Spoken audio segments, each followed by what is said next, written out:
Jajpur vigilance जालरे Binjharpur अतिरिक्त तहसीलदार प्रदीप कुमार सेठी। जाजपुर बिंझारपुर फतेहपुर मनेई बालीघाट को जाउथबा रास्ता रे घरोई जमी उपरे सरकारी रास्ता भाबे मापचुप होइथिला। घरोई जमी मालिकंक अभियोग परे तांकु डिमार्केशन केस करी मापचुप करबा निमंते 30,000 टंका लांच मागिथिले अतिरिक्त तहसीलदार। टंका नेला बेले तांकु माड़ी बसिला विजिलेंस। निरंजन मल्लिकंक ठारू लांच नेउथुवा बेले अलारपुर स्थित हेलो विजन स्थित भड़ाघर निकटरे टंका नेउथुवा बेले धरिला विजिलेंस। एथिसह तांको भड़ा घरु विजिलेंस टीम नगद 2 लाख टंका मध्य जबत करिछि।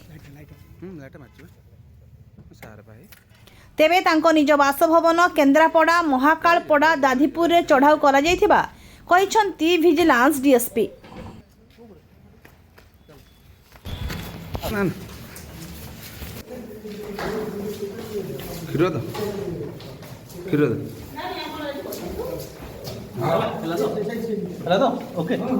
जाजपुर आनंद चंद्र साहू का रिपोर्ट ए ओडिशा।